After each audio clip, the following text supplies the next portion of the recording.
Hello friends, welcome back to my channel. So this is Pramod and this is another CompTIA A plus Core 1 actual exam question series, and this part is also very helpful to pass the CompTIA A plus Core 1 exam. So let's go to the questions, and this is the question. A network administrator is working on a project to deploy a load balancer in the company's cloud environment. So which of the following fundamental security requirements does this project fulfill? Option A, privacy. Option B, integrity. Option C, confidentiality. Option D, availability. And the correct answer for this question is option D, availability. Let's check the explanation. So load balancers distribute incoming network traffic across multiple backend servers. This distribution ensures that no single server is overwhelmed and that the service remains operational and accessible even if one or more servers fail. The primary function of a load balancer in a security context is to provide fault tolerance and consistent uptime, which directly addresses the security requirement of availability. So that's why the availability ensures that system and data are accessible to authorized users when needed. So that's why the correct answer for this question is option D, availability. So let's move to the next question. The next question is, a system administrator is changing the password policy within the enterprise environment and wants this update implemented on all systems as quickly as possible. So which of the following operating system security measures will the administrator most likely use? Option A, deploying PowerShell scripts. Option B, pushing GPU update. Option C, enabling PAP. Option D, updating EDR profiles. And the correct answer for this question is option B, pushing GPU updates. So let's check the explanation. So group policy object GPUs provide a centralized management infrastructure for configuring operating systems and applications in Windows Active Directory domain. And password policies are a common type of security setting managed through GPUs. Pushing a GPU update allows system administrator to quickly and uniformly enforce the new password policy across all systems in the domain from a central location. So which is the most efficient method in an enterprise environment. So that's why the correct answer for this question is option B, pushing GPU updates. So let's move to the next question. And the next question is, which of the following would be most useful in determining whether the long-term cost to transfer a risk is less than the impact of the risk? Option A, ARO. Option B, RTO. Option C, RPO. Option D, ALE. And option E, SLE. And the correct answer for this question is option D, ALE.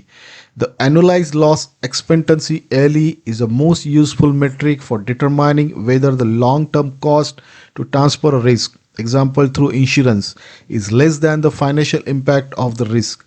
The ALE provides a clear long-term financial estimate of the risk by combining the potential impact of a single event and its expected frequency. So that's why the correct answer for this question is option D, ALE. So let's move to the next question. The next question is, in order to strengthen a password and prevent a hacker from cracking it, a random string of 36 characters was added to the password. So which of the following best describes this technique? Option A, key stretching. Option B, tokenization. Option C, data masking. Option D, salting. And the correct answer for this question is option D, salting. So let's check the explanation. So salting is a technique of adding a unique random string of characters salt to a password before it is hashed. So that's why the correct answer for this question is option D, salting. So let's move to the next question. And the next question is, a technician is deploying a new security camera. Which of the following should the technician do? Option A, configure the correct VLAN. Option B, perform a vulnerability scan. Option C, disable unnecessary ports. Option D, conduct a site survey. And the correct answer for this question is option D, conduct a site survey. So let's check the explanation. Conduct a site survey is a crucial initial step before deploying a new physical device like a security camera. A site survey involves inspection the area to determine the optimal placement for coverage, access environmental factors, identify potential obstacles or blind spots, and plan for necessary infrastructure like network connectivity and power supply. So this ensures the camera effectively and physically meet its security objectives. So that's why the correct answer for this question is option D, conduct a site survey. So let's move to the next question. The next question is, a company is experiencing a web services outage on the public network. The services are up and available but inaccessible. The network logs shows a sudden increase in the network traffic that is causing the outage. So which of the following attacks is the organization experiencing? Option A, ARP poisoning, option B, brute force, option C, buffer overflow, and option D, DDoS. And the correct answer for this question is option D, DDoS. So let's check the explanation. The scenario describes the sudden increases in network traffic that overwhelms the system and cause an outage, making the services inaccessible even though they are still running. This is the classic definition of distributed denial service DDoS attack, which aims to disrupt the availability of service by flooding it with excessive traffic from multiple sources. And the correct answer for this question is, that's why, D, DDoS. So let's move to the next question. The next question is, which of the following threat actors is the most likely to be motivated by profit? Option A, hacktivist, option B, insider threat, option C, organized crime, option D, shadow IT. And the correct answer for this question is option C, organized crime. So let's check the explanation. Organized crime groups are primarily and explicitly motivated by financial gain. They operate with the goal of generating profit from their illegal activities, which often include sophisticated cyber attacks such as ransomware, data theft for resale, and financial fraud. So that's why the correct answer for this question is option C, organized crime. So let's move to the next question. The next question is, an organization expressing a cybersecurity incident involving a command and control server. So which of the following logs should be analyzed to identify the impacted host? Choose two options out of this. Option A, application, option B, authentication, option C, DSCP, option D, network, option E, firewall, and option F, database. And the correct answer for this question is option D, network, and option E, firewall. So let's check the explanation. So network logs record information about network traffic, including source and destination IP addresses, ports, and protocols.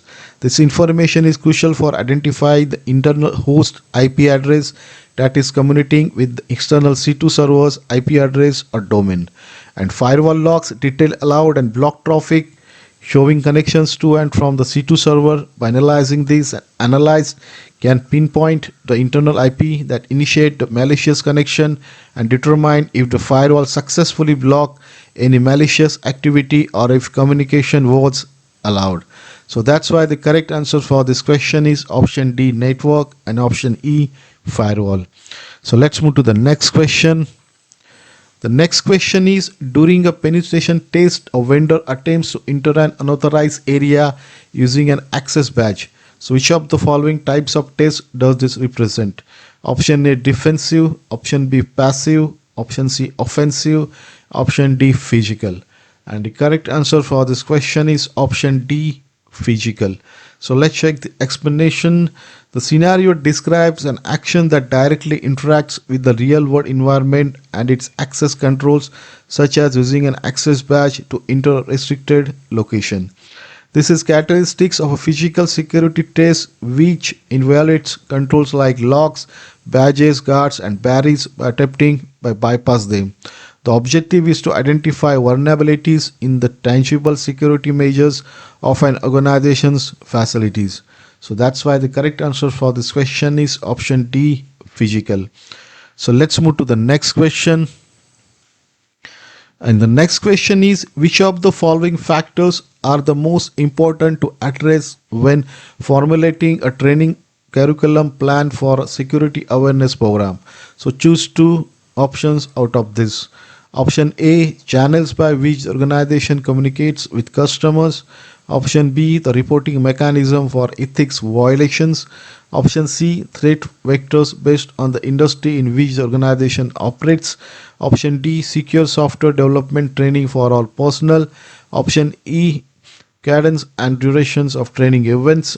And last option, retraining requirements for individuals who fail phishing simulations. And the correct answer for this question is option C, threat vectors based on industry in which the organizations operates, and option E, cadence and duration of training events. So let's check the explanation.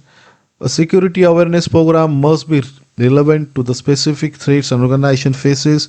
Different industries, example finance, healthcare, manufacturing, encounter unique and targeted threat vectors such as specific phishing camping or insider threats.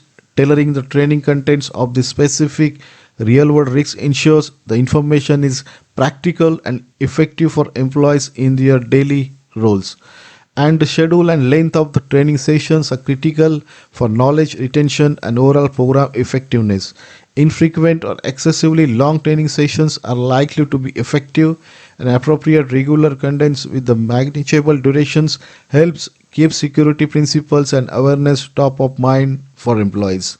So that's why the correct answer for this question is option C, threat vectors based on the industry in which the organization operates, and option E, cadence and duration of training events. So I hope you're enjoying this video. So this part has been completed. So study hard, good luck, and thanks for watching. If you like this video, please don't forget to subscribe the channel to see more video like this. I will upload next part shortly. Thanks for watching. Thank you.